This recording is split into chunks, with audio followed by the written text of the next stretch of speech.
किशोरी पेडणेकर का बड़ा बयान, बोली, यह वर्ष हमारे बाला साहेब ठाकरे का जन्मशताब्दी वर्ष है। बाला साहेब ने देश के लिए, महाराष्ट्र के लिए, मुंबई के लिए कई बार अहम योगदान देकर काम किया है।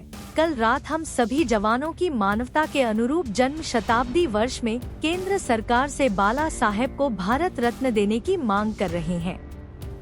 हमारे सांसद खुद अरविंद सावंत, अनिल देसाई, बाकी सांसद इसका पालन करेंगे। हम खुद महाराष्ट्र और मुंबई का पालन करेंगे। रेल दुर्घटना पर, रेल हादसों के लिए रेल मंत्री के साथ काम करने वाले सभी लोग जिम्मेदार हैं। बड़ी संख्या में रेल दुर्घटनाओं में भारी जनहानि के साथ साथ माल का भी भारी नुकसान होता है।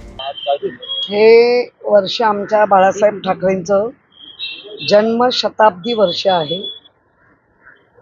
बाळासाहेबांच्या सानिध्यात अनेक वर्ष आम्ही काम केलेलं आहे आणि बाळासाहेबांनी देशासाठी, महाराष्ट्रासाठी, मुंबईसाठी अनेकदा स्वतःचं भरीव योगदान देऊन काम केलेलं आहे। त्यामुळे कालच रात्री सगळ्यांच्या शिवसैनिकांच्या म्हणण्यानुसार बाळासाहेबांच्या जन्मशताब्दी वर्षामध्ये बाळासाहेबांना भारत रत्न पुरस्कार द्यावा असं आम्ही केंद्र सरकारकडे मागणी करतोय। याचा पाठपुरावा आपण कशाप्रकारे केलेला आहे? भारत आमचे खासदार स्वतः अरविंद सावंत आहेत, अनिल देसाई आहेत, बाकी खासदार आहेत, ते सगळे मिळून त्याचा पाठपुरावा करतील। महाराष्ट्र आणि मुंबईचा पाठपुरावा आम्ही स्वतः करू सगळे मिळून।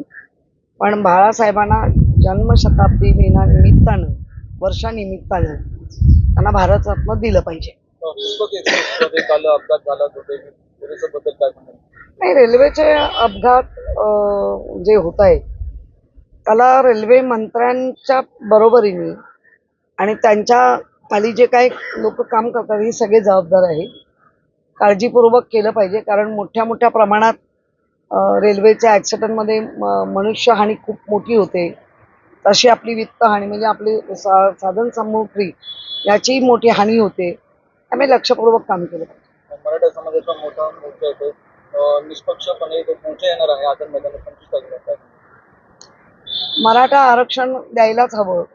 म्हणजे जेव्हा उद्धवजी मुख्यमंत्री होते तेव्हा मोठा उठाव करून जे तोंड सगळे सांगत होते त्या लोकांनी छत्रपती शिवराज महाराजांची शपथ घेतली। त्या लोकांनी आता ते मराठा आरक्षण दिलं पाहिजे। मुख्यमंत्री लाडकी बहीण योजनेचा घोटाळा उघडकीस आला आहे। बांगलादेशी महिलेने त्याच्यासाठी फायदा घेतला दिसून आला आहे। मुख्यमंत्री लाडकी बहीण फक्त इलेक्शन पुरती होती, कुठल्याही तपासण्या झाल्या नाहीत। सकट सर्वांना आमच्यासारख्या टॅक्सपेयर लोकांचे वाटले गेले आणि आता शुद्धीवर आल्यावर म्हणतायत का की बांगलादेशी महिलांना पण पैसे पडले? मग केलं काय तुम्ही? कुठल्या लाडक्या बहिणी? फक्त इलेक्शन डोळ्यासमोर ठेवून केलेलं ते काम होतं।